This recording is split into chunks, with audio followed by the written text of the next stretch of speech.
Thanks again for attending this session. My name is Nikola Markovic. I'm a faculty at the Civil Engineering Department at the University of Utah. My area of expertise is transportation.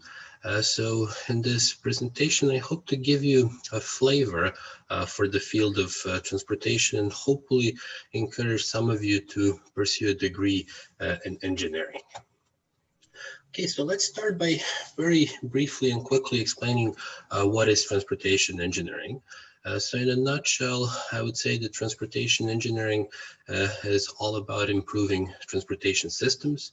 If you think of any transportation systems, there are really two components to it. We have the supply side. This is the infrastructure that we provide, or the bus service, the train schedules, and so on.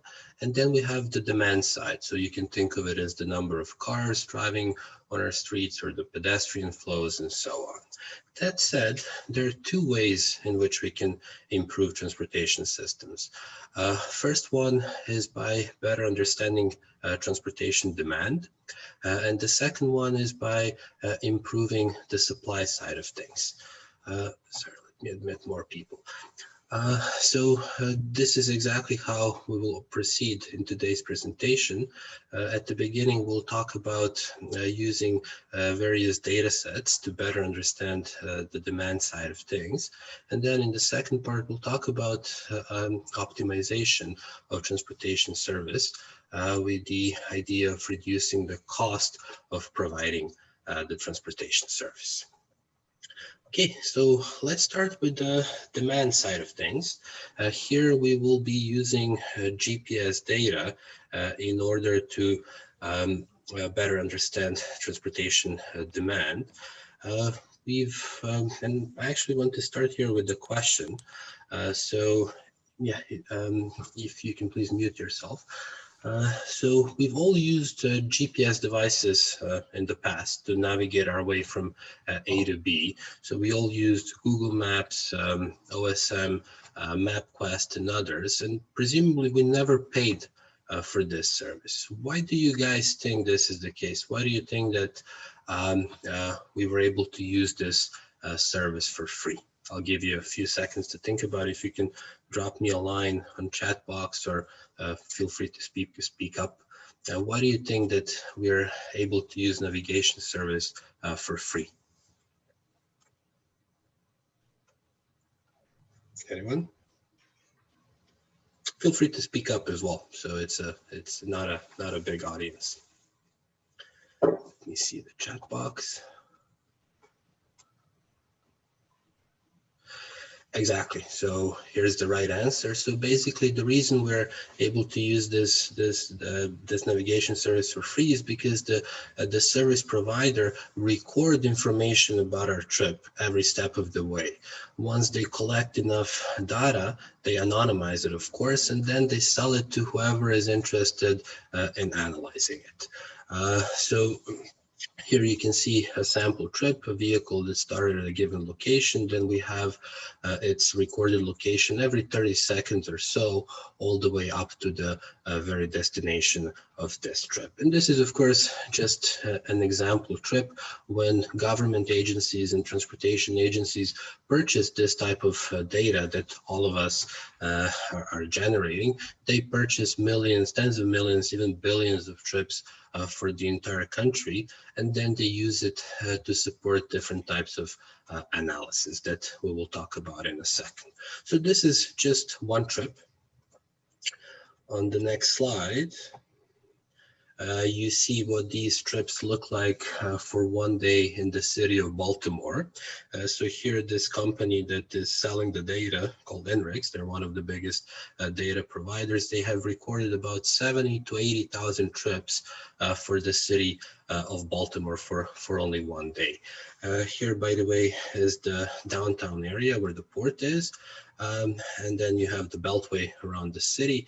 In this visual, we indicate origins in green, destinations in red, and then the white dots are those intermediate vehicle locations that I've shown you on the previous slide that we call waypoints. So this just gives you another idea about the types of data sets that transportation engineers commonly work with. Now, before you use any data set for any type of analysis, the first thing you want to make sure is that the data set is representative. To make sure this is the case with these GPS trajectories, what we do is we compare them with the traffic counts that were collected by the local Department of Transportation. So any Department of Transportation deploys a certain number of traffic sensors that collect traffic count information. And by comparing the two data sets, we can conclude that we're able to capture about 2% of all the trips that take place, in this case, in the state of Maryland. Nowadays, and this is relatively old data, nowadays, INRIX is able to capture as much as 10% of all the trips that take place anywhere in the United States. So it's a fairly representative sample. Okay, so we've seen what a data looks like. We made the argument that it is representative. Now we're coming to the question, well, what is it that we can use it for? And one immediate application of this type of data is in the area of transportation planning. So transportation planning is all about deciding where do we want to add another lane, or where should we add another road to our network. And as you would imagine, for those types of decisions, it is extremely important that we have a good idea about the travel patterns, just so that we could estimate how would any change in the transportation network affect the travel patterns, how would that affect the delays, and so on. And here what you see is what transportation planners would call a trip matrix. So it tells us how many trips we have between any pair of states in this case. Later on, I will show you a trip matrix for the counties in Utah. But what you can readily observe from this chord diagram is that most of these Maryland trajectories connect to Maryland with few neighboring states. So here we have Virginia, Pennsylvania, DC, Delaware, West Virginia, and so on. And as I mentioned, in the case of county-based trip matrix, this is exactly the type of data that you would use when you're deciding on adding some of the local roads to the road network in Utah. Now, another interesting thing about the Washington metropolitan area is that it is one of the most congested places in the country. So if you look at the statistics, it's typically Los Angeles and DC area that top all the lists in terms of average commute, average delay per trip, and so on. So the local agencies, transportation agencies, and transportation engineers are extremely interested in understanding where exactly do these delays occur. And it turns out that the worst delays are between DC area and Baltimore. So transportation agencies are using this type of GPS data to better understand the distribution of traffic between these two big cities and along the routes that are connecting them. That way, when they understand where the bottlenecks are, they can hopefully try to do something about alleviating the congestions. Here, another thing we do is we plot the travel time between the beltways of the two cities versus the time of the day you start your trip. And what you see here is what we call a bimodal distribution. So clearly there are morning and afternoon peaks, suggesting that it takes you most time to get from one city to another if you leave between 7 and 8 a.m. and 5 and 6 p.m. Whereas on the weekends, as you can see, it really doesn't matter what time of the day you leave. It takes you about the same amount of time. Another interesting thing when it comes to Washington, D.C. area is that there are, of course, lots of big government institutions there that are employing thousands or tens of thousands of people. So places like Walter Reed or National Institutes of Health, they're huge employers.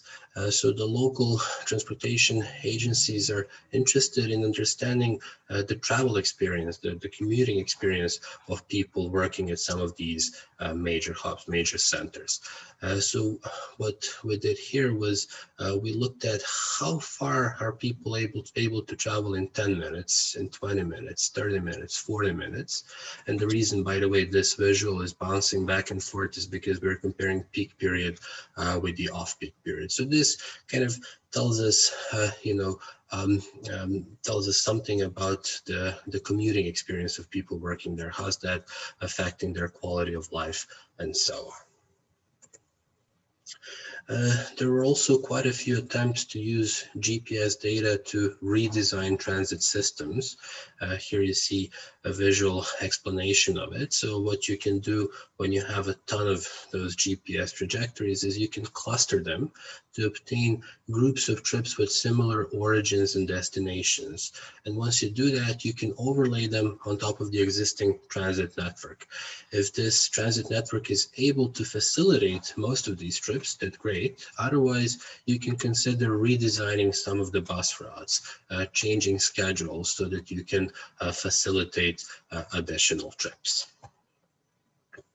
So this is a good example of this interplay between the demand and supply side, and we'll talk more about the supply side in a few slides.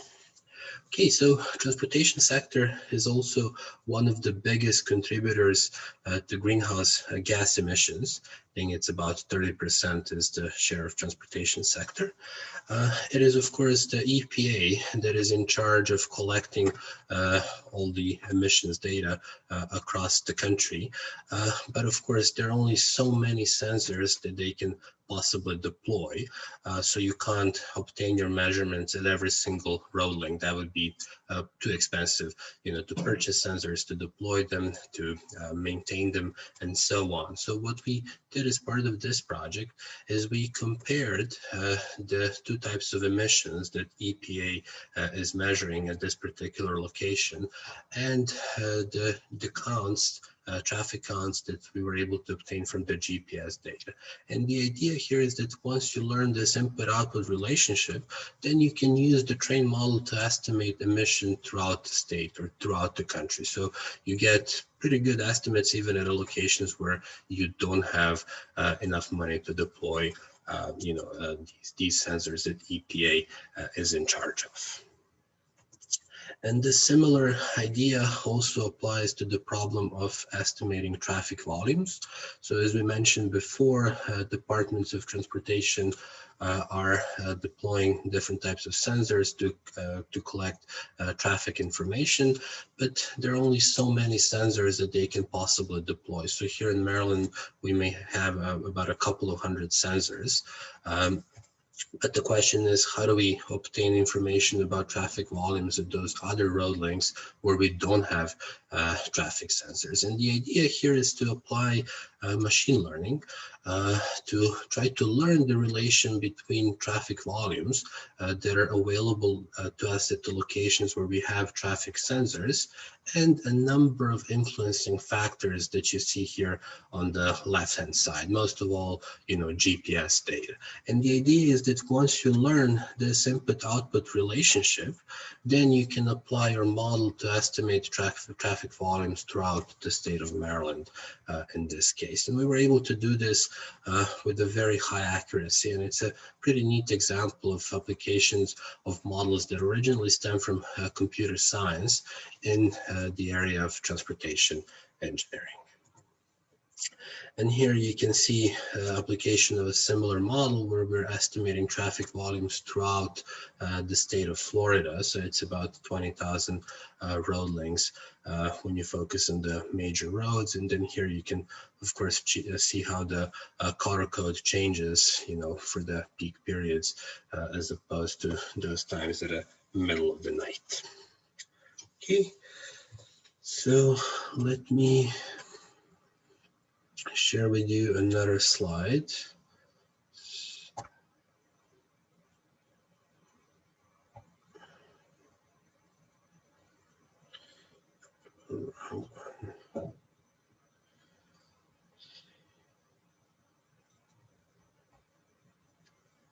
This guy. So I said I was also going to show you some GPS data for Utah.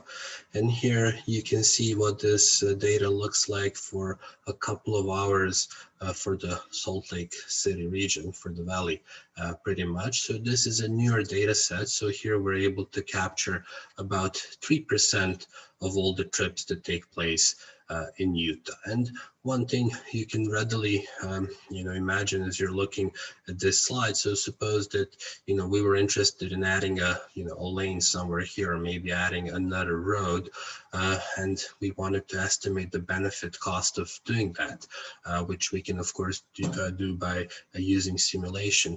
Well, this is exactly the type of data that we would need to feed to our model and see what would be the effect, what would be the benefit, the reduction in congestion in travel times if we added another road somewhere here, or if we added another lane. So again, it is extremely important to have a good idea about the travel demand in order to make any types of decisions regarding investment in the infrastructure and so on.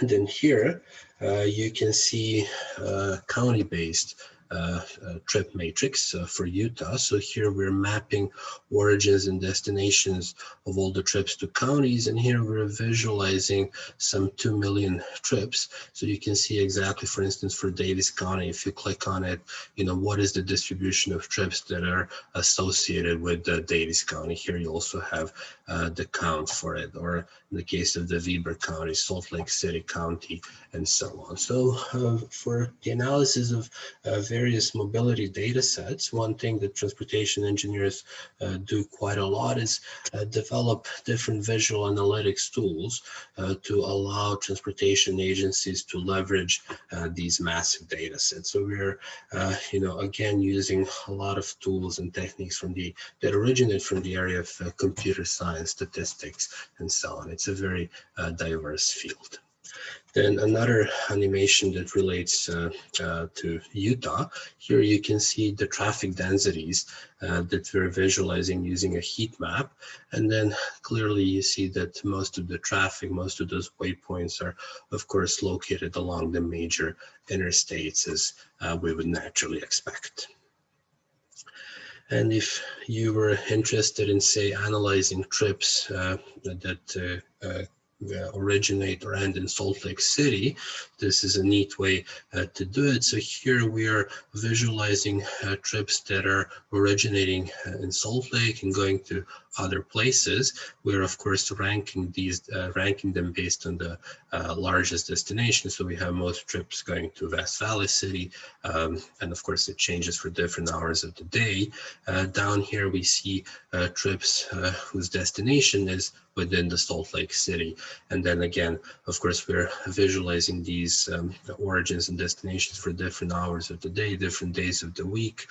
So we can clearly see the difference in travel patterns on the for the commuter trips that take place in the morning and afternoon, as opposed to other trips that may take place on the weekends. Okay, so let us get back to our presentation. So what we've discussed thus far is application of data science, essentially, towards understanding transportation demand.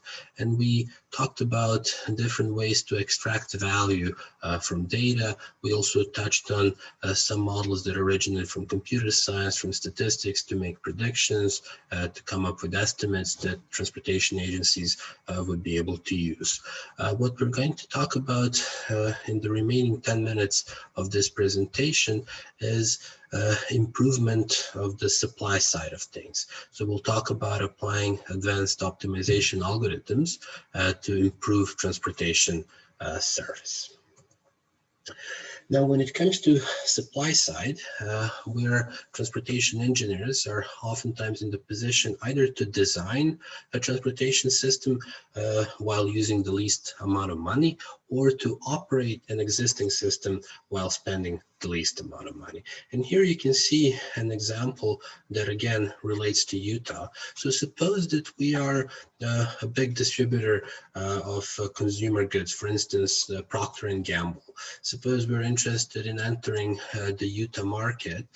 We have a ton of suppliers, a ton of retailers in each city in Utah. And then the question is, where do we deploy our distribution centers, and how do we come up with a distribution plan from these centers to the retailers, while of course spending the least amount of money? So this is a prime example of a supply chain design problem, which transportation engineers have to deal with at a daily basis. And in order to tackle this type of problem, again, we develop different optimization algorithms to do this as efficiently as possible. So this is a good example of a system design.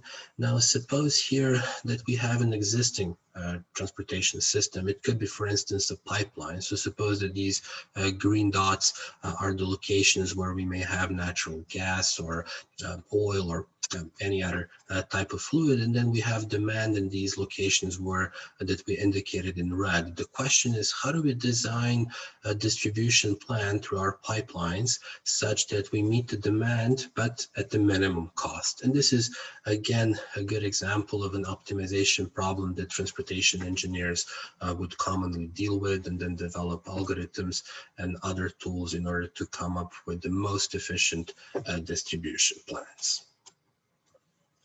Okay. Another interesting optimization problem that arises in transportation systems all the time is the so-called vehicle routing problem. So suppose here that we have a depot where we have maybe 5 vehicles located. We have only 50 locations, so this is actually considered fairly small, on 50 locations that we need to visit and make deliveries. The question is, how do we design routes for our vehicles, routes and schedules, such that we meet the demand, but again, at the minimum cost? In other ways, how do we design efficient routes to make the deliveries? So this is an example of the so-called vehicle routing problem, which is again an optimization problem that transportation engineers deal with at a daily basis, because any transportation company, and I've listed here some, has to tackle this problem at a daily basis. So FedEx, UPS, all these big companies, the first thing they do in the morning, so to say, is they run their algorithms for the vehicle routing and scheduling problem in order to come up with the best possible solutions. Now, traditionally, we would have dispatchers with a lot of experience design these routes manually. And indeed, if I asked you guys to design routes, of course, each one of us would come up with some strategy and probably design good routes, probably. But of course, when we use algorithms, we do a lot better. We do about 10 to 15% better, which of course results in significant savings. So talking about savings, I wanted to mention also a project that I worked on when I was a PhD student back in the day, where we developed the software to route and schedule vehicles for a company that was providing the so-called dial-a-ride services in the Washington metropolitan area. And as you will see in the second, we were able to save quite a bit of money for this company by basically developing computerized algorithms to tackle this problem. This company was serving about 500 requests per day. And of course, as you would imagine, designing routes manually for such a large system, wasn't particularly efficient. So we were able to save them quite a bit of money. Before we get to those savings, let me just say a few words about these types of operations. They're actually provided all over the country, these so-called dial-a-ride operations. So they started with the Americans with Disabilities Act in 1990, which, as all of you know, wanted to make sure that people who have any types of disabilities are not being discriminated against. When it comes to transportation, this Americans with Disability Act mandated that transit agencies must provide door-to-door services to those passengers who, for whatever reason, are unable to use conventional transit systems. So this initiated the whole dial-a-ride service. The way it works is that people who qualify to use it call in the day in advance and they say, oh, I want to be picked up at home. This is my address and I want to be delivered, say, to the shopping mall or to doctors or whatever. So you request, in advance the service, and then what happens is that company receiving the service, these guys will receive about 500 requests, is that they compile all these requests and then they ask their dispatchers to design routes and schedules. So this is at the time when they were doing it manually, and the two people with lots of experience would take about 6 hours to design routes, because it's a fairly big system. So then we came into the picture. So they asked us to design algorithms to tackle this problem. What we did is we actually developed a fairly simple algorithm that takes one passenger at a time and then inserts it into the routes and schedules. And nice thing about it is that it was extremely efficient. So you could route and schedule 500 requests in the matter of a few minutes back in the day, and you could do that on a fairly cheap laptop. We also built for them, an interface where their employees were able to very easily input information about these requests. So the pickup address, the drop-off address, we would then map that to lats and longs and compute other things that we would need for our vehicle routing and scheduling algorithms. And here everything was done with just, a few clicks of the button. Once we deployed the software and the operations of this company, we looked at the savings. Okay, so here we have some of them listed. So previously they had 2 dispatchers working for 6 hours designing routes and schedules. They were getting paid $25 an hour. So so they were basically paying them $300 per day. In the case of our algorithms, they would only take, a few minutes to design routes, and of course, there would be no operating cost associated with that. Also, they were using 39 vehicles and drivers to provide the service. With our computerized solution, we were able to provide the same service while using 5 drivers and vehicles less. And on top of that, our routes were about 20% more efficient than theirs. So overall, when you look at the savings at the annual basis, they were at the order of $800,000 annually. So quite substantial. This company was extremely happy with the tool that we developed, so they also managed to sell it to half a dozen other dial-a-ride service providers across the country. And one thing that I wanted to mention here is that this was actually a fairly small operations, and in spite of that, we were able to save a lot of money, so almost $1 million per year. But you can only imagine how big of a savings you can achieve by developing similar algorithms for the large companies that have more than 40 vehicles, of course, or you can imagine how much you can save when you're applying these types of optimization algorithms to, for instance, route and schedule airplanes as opposed to minivans and trucks. When you're scheduling pilots that, of course, earn more money than the drivers do. So the efficiencies that you can gain here through optimization of transportation systems are really enormous. And here I included just a few examples from the literature that report some of the savings that were achieved in some of the big companies. So for instance, San Francisco Police Department, they applied some of the location models that we commonly use in transportation. They made annual savings of $11 million. Or the Delta Airlines, they were routing and scheduling airplanes, and they were able to generate annual savings of $100 million, and so on and so forth. There are lots of interesting applications of these types of algorithms, optimization algorithms that were described in the literature that resulted in tremendous savings.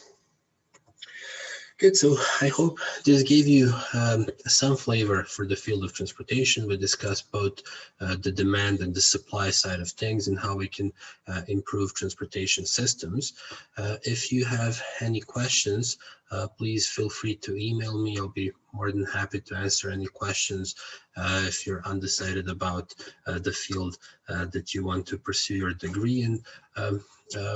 For the very end, I would say that transportation is an extremely diverse field where we leverage tools from all kinds of disciplines, from computer science, from statistics, from applied math, from optimization.